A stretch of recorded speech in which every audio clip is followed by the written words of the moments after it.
Се санираат штетите во Кичево по изливањето на Зајаска река, која настана поради обилните врнежи од дожд. На 60 семејства останаа без покрив над глава по втор пат месецов, повторно како последица на обилните дождови. Во оваа спортска сала Христо Узунов се сместени околу 250 лица. Станува збор за околу 63 семејства чии што домови беа поплавени во текот на вчерашниот ден поради големите дождови кои што го зафатија не само Кичево, туку и цела Македонија. Проблемот во оваа спортска сала е што има само два тоалета, еден женски и еден машки. Овие 63 семејства немаат каде да се капат. Нашите куќи не можеме да се вратиме, преведејќи јас денеска бев дома, од сите три соби, сите три врати се откорнати, џамоите искршени, фрижидери, перални, каучи, други, тоа све вака е лом. Значи, од мене ево што толку вака повисоко се познавам флека док имаше вода. И сега ја како прво мене ми е страх, тоа може да ме потклопи со све деца, со све фамилија. Овој пат беше многу вистински голема водата.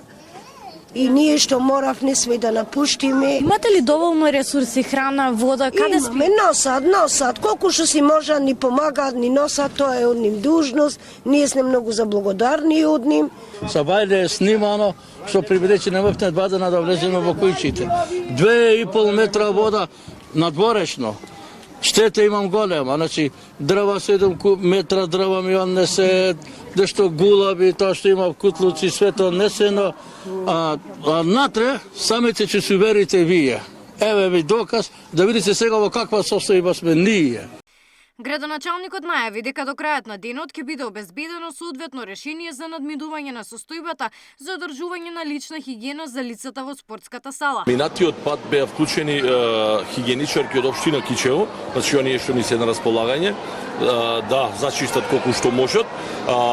Имавме организирано дезинфекција и дезинсекција, тоа се правеше во 2 наврати додека беа сместени тука граѓаните, истото ќе се прави и сега, беа ангажирани тимови од општа болница и од здравствен дом, истото сега имам доставено барање да доаѓаат да видат на повик кој кому му треба, што му треба.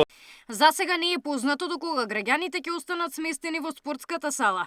При претходните поплави тие останале во салата 1 седмица, но овој пат според проценките на властите можно е престојот да трае и до 2 недели, со оглед на тоа што штетите се поголеми.